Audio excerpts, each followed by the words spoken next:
नमस्कार दोस्तों। अगर आप लोग बोर्ड एग्जाम देना चाहते हो 2026 में या 27 में, अगर आपको ट्रांसलेशन नहीं आता है, ट्रांसलेशन में अक्सर बच्चे फंस जाते हैं, तो मेरे भाई यह वीडियो देखने के बाद आप लोग ट्रांसलेशन के बादशाह बन जाओगे। देखो, हमने जो लाइन लिया, जो वाक्य लिया है, वह आपके बोर्ड एग्जाम में आ चुके हैं और यह बहुत ही इंपॉर्टेंट है। ठीक है, देख सकते हो आप लोग, लाला लाजपत राय का नाम किसने नहीं सुना है, या फिर इस तरह से वाक्य हो सकता है कि सुभाष चंद्र बोस को कौन नहीं जानता है, गांधी जी को कौन नहीं जानता। इस तरह के वाक्य आपके बोर्ड एग्जाम की दृष्टि से बहुत इंपॉर्टेंट है और बच्चे इसका मतलब ट्रांसलेट नहीं कर पाते, वहीं पर फंस जाते हैं। तो आपके भी बोर्ड एग्जाम में 5 या 6 नंबर कट ना जाएं, इसके लिए आपको यह वीडियो देखना बहुत जरूरी है। यह लाइन सब आपके बोर्ड एग्जाम में लिया हुआ है और यह किस ट्रिक से बनेगा इसको पहले समझो। ठीक है, तो देखो, जो हमारा सबसे पहला हमारा दिया हुआ है, वह दिया हुआ लाला लाजपत राय का नाम किसने नहीं सुना है। ठीक है, देखो मेरे भाई, इस वाक्य का ट्रांसलेट करते समय सबसे पहले आपको सब्जेक्ट पता होना चाहिए। अब बहुत से बच्चे क्या करते हैं कि सब्जेक्ट ही नहीं समझ पाते हैं। ठीक है, कि आखिर इसमें सब्जेक्ट है क्या। अब देखो, बहुत से लोग कहेंगे कि लाला लाजपत राय सब्जेक्ट है। अब उनको पता नहीं है कि सब्जेक्ट वह होता है जो कार्य करता है, जिसके बारे में चर्चा हो जाती है, जिसको मतलब कहा जाता है, वह सब्जेक्ट होता है। और दूसरी बात, यह कौन सा टेंस है, बच्चे टेंस भी नहीं पहचान पाते हैं। ठीक है, देखो, लाला लाजपत राय का नाम किसने नहीं सुना होगा, इसमें सब्जेक्ट है किसने। किसने हमारा सब्जेक्ट है। ठीक है, और यह जो हमारा पूरा टेंस है वह हमारा सिंपल प्रेजेंट टेंस में है, लेकिन यह हमारा परफेक्ट टेंस के रूप में यह माना जाएगा। क्यों? क्योंकि हमारा दिया हुआ है कि लाला लाजपत राय का नाम किसने नहीं सुना है। और आप लोग अच्छे तरीके से जानते हो कि प्रेजेंट परफेक्ट टेंस वह होता है, ठीक है, जो ऐसे कार्य घटना के बारे में बताता है कि वह भूतकाल में हो चुका हो, लेकिन उसका प्रभाव आज ना कहीं तो वर्तमान से जुड़ा हो। ठीक है, तो उसे कहते हैं प्रेजेंट परफेक्ट टेंस। ठीक है, इसलिए हमारा प्रेजेंट परफेक्ट टेंस के रूल से बनेगा। ठीक है, तो हमारा चूंकि इंट्रोगेटिव है, ठीक है, ये हमारा इंट्रोगेटिव है, तो हमारा कैसे बनेगा, देखो, सबसे पहले हम लोग लिखेंगे किसने। किसने की अंग्रेजी हमारा क्या हो जाएगी, हु, यहां पर हम लिख देंगे। अब फिर उसके बाद परफेक्ट के हिसाब से यहां पर लिख देंगे हैज। ठीक है, अब नहीं सुना है तो यहां पर हम नॉट लिख देंगे। ठीक है, अब देखिए, हमारा सुना है। ठीक है, सुना, सुना की अंग्रेजी हमारे होता है हियर्ड। हियर होती है और वर्ब का थर्ड फॉर्म हमारा हियर्ड हो जाएगा। सिंपल यहां पर हम लोग लिख देंगे हियर्ड। ठीक है, हियर हम लोग लिख देंगे। अब देखिए, हमारा ऑब्जेक्ट क्या है, ठीक है, लाला लाजपत राय का नाम, तो हम लिख देंगे नेम ऑफ द, ठीक है, name, एनएमई, name of Lala Lajpat राय। ठीक है, इसको हम कैपिटल में लिखेंगे क्योंकि किसी व्यक्ति का नाम हम कैपिटल में लिखते हैं। लाजपत राय, LAJPAT राय, तो आप लोग सिंपली इस प्रकार लिख दोगे। अब देखिए, हमारा अगला वाक्य क्या है। अगला वाक्य हमारा दिया हुआ है, सन 1928 में लाहौर में लाला लाजपत राय के नेतृत्व में एक जुलूस निकाला गया। अब देखिए, इतना बड़ा वाक्य, इसको बच्चे देखकर घबरा जाते हैं। अब बहुत से बच्चे इसमें टेंस नहीं समझ पाएंगे। तो मेरे भाई एक बात बता दूं जानकारी के लिए, कि किसी भी वाक्य की ट्रांसलेशन बनाने के लिए 3 चीज बहुत जरूरी होता है। सबसे पहला, आपको टेंस आना चाहिए। ठीक है, आपको तीनों टेंस, प्रेजेंट परफेक्ट और प्रेजेंट और पास्ट और फ्यूचर, यह तीनों आपको टेंस आना चाहिए, और उसके चारों पार्ट, यानी कुल मिलाकर आपको 12 टेंस आना कंपलसरी है। और दूसरी बात, आपको जो आना चाहिए वह आपको वॉइस भी आना चाहिए, क्योंकि अधिकतर क्या होता है कि वाक्यों में कोई ना कोई लाइन हमारा पैसिव वॉइस में होता है। ठीक है, और तीसरा, आपको मॉडल आना चाहिए, जैसे प्रीपोजिशन का प्रयोग, उसके बाद इन्फिनेटिव या फिर जेरेंड का प्रयोग, ऐसा ये सब आपको आना चाहिए। अब देखो, जिसे हमारा वाक्य है, सन 1928 में लाहौर में लाला लाजपत राय के नेतृत्व में एक जुलूस निकाला गया। अब यह वाक्य पैसिव में है। ठीक है, जुलूस निकाला गया। ठीक है, जब कोई काम मतलब कोई दूसरा करता है, बताता कोई और है, उसको हम क्या बोलते हैं, पैसिव वॉइस। ठीक है, जुलूस स्वयं नहीं निकला था, जुलूस को निकाला गया था। ठीक है, इसलिए हमारा पैसिव में है वाक्य। तो पैसिव की हमारा कैसे बनेगा, तो सबसे पहले इसमें आप पहचानो कि सब्जेक्ट क्या है। तो इसमें मेरे भाई जिसके बारे में काम हो, जिसके बारे में चर्चा हो, वही सब्जेक्ट होता है। तो जुलूस हमारा क्या हो जाएगा, जुलूस हमारा हो जाएगा सब्जेक्ट। ठीक है, तो जुलूस हमारा जब सब्जेक्ट हो जाएगा तो इसकी अंग्रेजी हम लोग सिंपली लिख देंगे। तो क्या लिखेंगे, एक जुलूस निकाला गया, तो आ प्रोसेसन। ठीक है, यहां पर सिंपली आप लोग लिख दोगे आ प्रोसेसन, PROCESSION, प्रोसेसन। ठीक है, अब चूंकि यह हमारा पैसिव में, तो यहां पर हम लोग लिखेंगे वाज। ठीक है, और हमारा पास्ट में भी है, तो वहां पर हम वाज लिख देंगे। अब देखिए, जुलूस निकाला गया था, तो निकाला गया था, निकाला की अंग्रेजी हमारा क्या हो जाएगी, टेक आउट हो जाएगी। लेकिन चूंकि पैसिव में है तो वर्ब का हम थर्ड फॉर्म का उपयोग करेंगे, तो यहां पर हम लिख देंगे taken out, TAKEN, taken out. ठीक है, कहाँ से निकाला गया था? ठीक है, कहाँ निकाला गया था? हमारा लाहौर में। तो हम सिंपल यहाँ पर लिख देंगे इन लाहौर।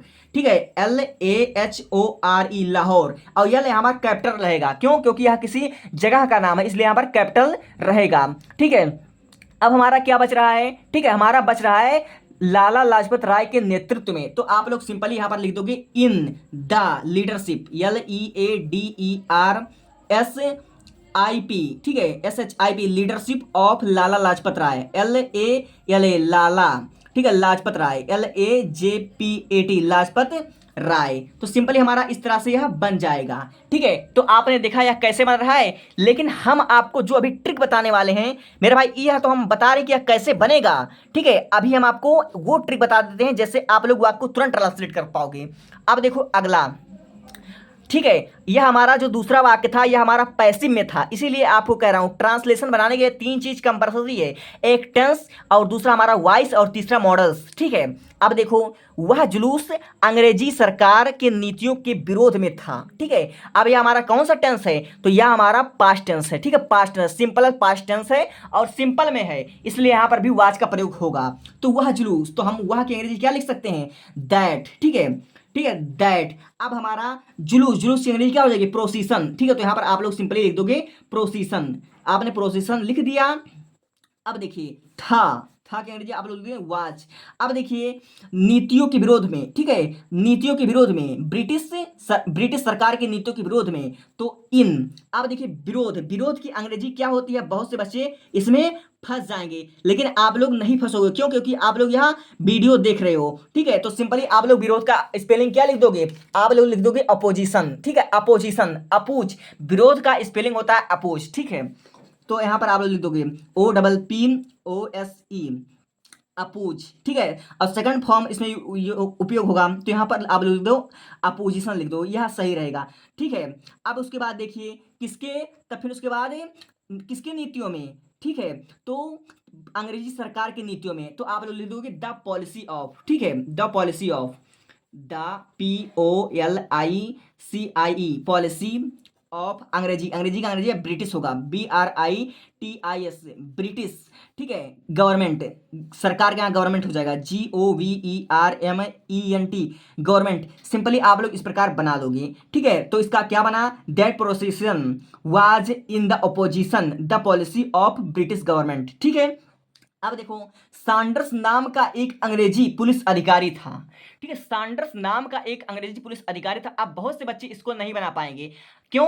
क्योंकि इसमें देयर का प्रयोग हुआ है। ठीक है, आप बहुत से बच्चे समझ ही नहीं पाएंगे। देयर का प्रयोग कहां पर होता है? देयर का प्रयोग वहां पर होता है जब कोई वस्तु या कोई व्यक्ति का कहीं पर होना पाया जाता है, तो उसे वहां देयर का प्रयोग होता है।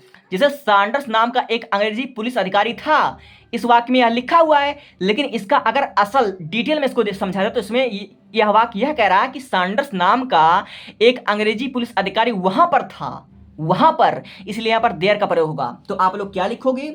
ठीक है, देयर, THERE, देयर वाज। ठीक है, देयर वाज क्या था भाई? क्या था? एक अंग्रेजी पुलिस वाला था ना, सैंडर्स नाम का एक अंग्रेजी पुलिस अधिकारी था।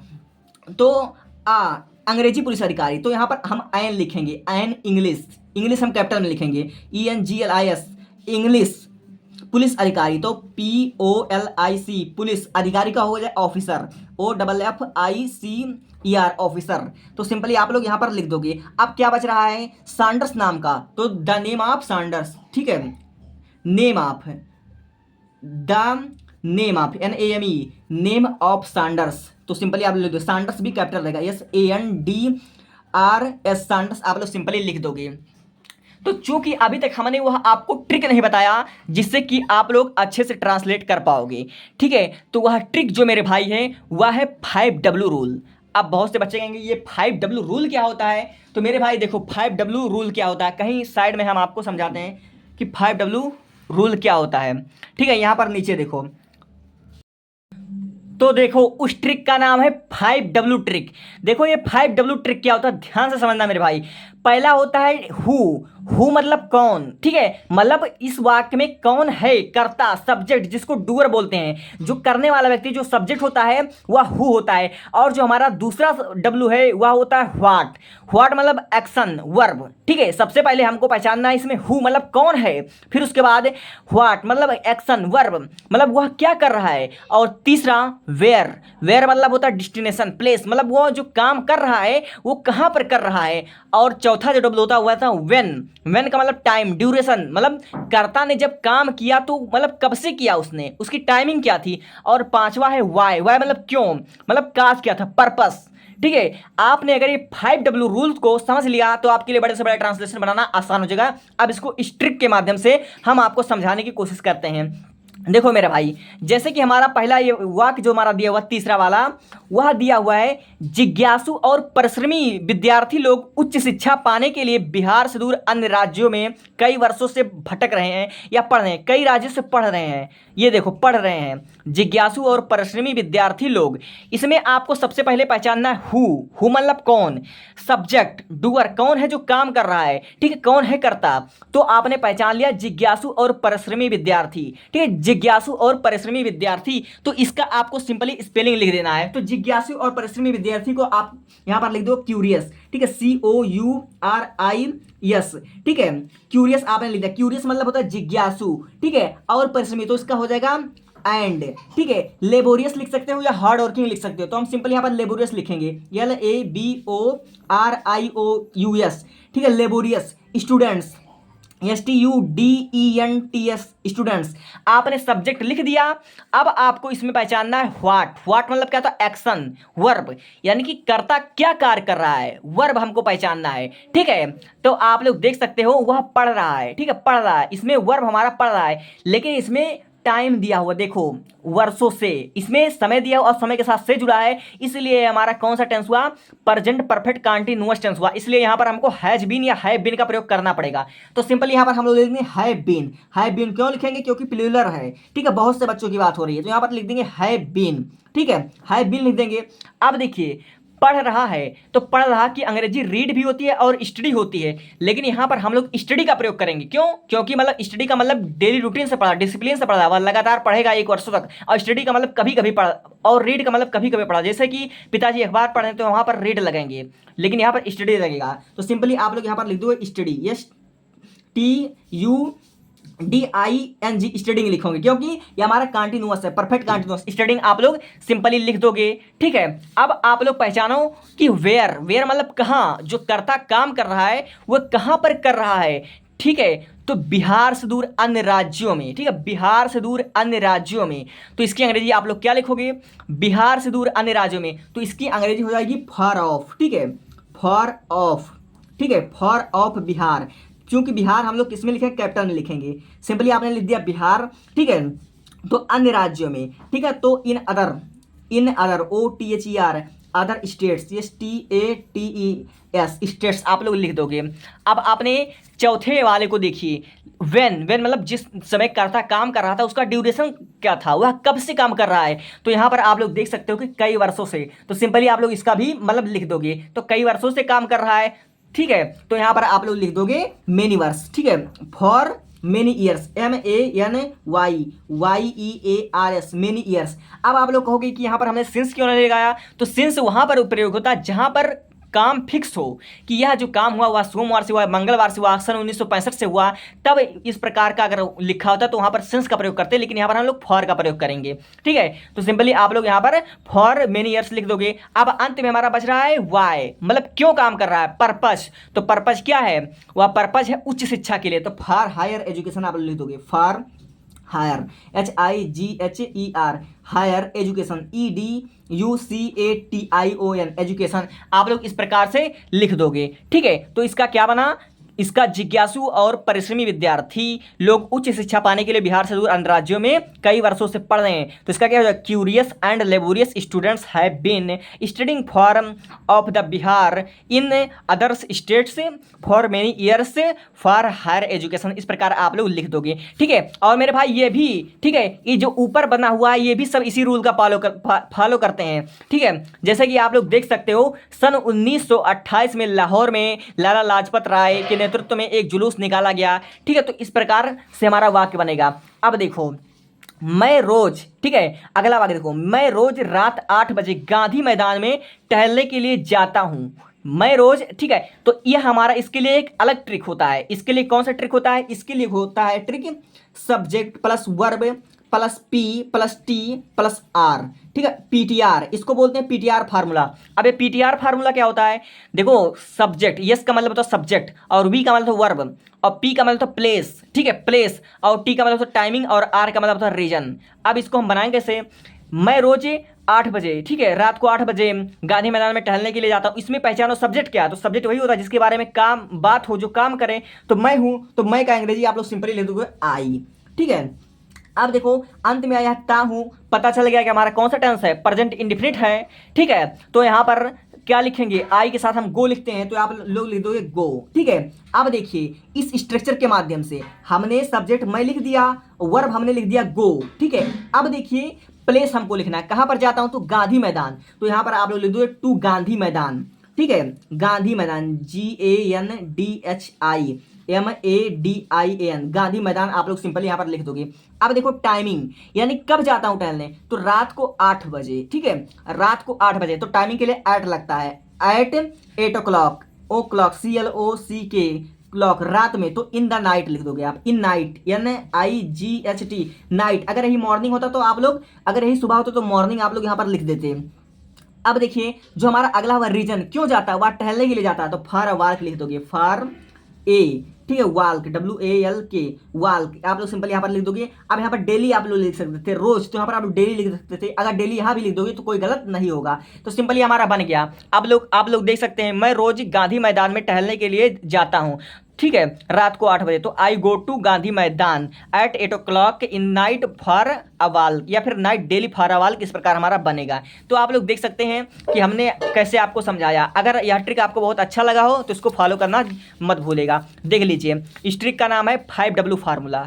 Thank you. ऐसे और वीडियो देखने के लिए प्लेलिस्ट चेक करें।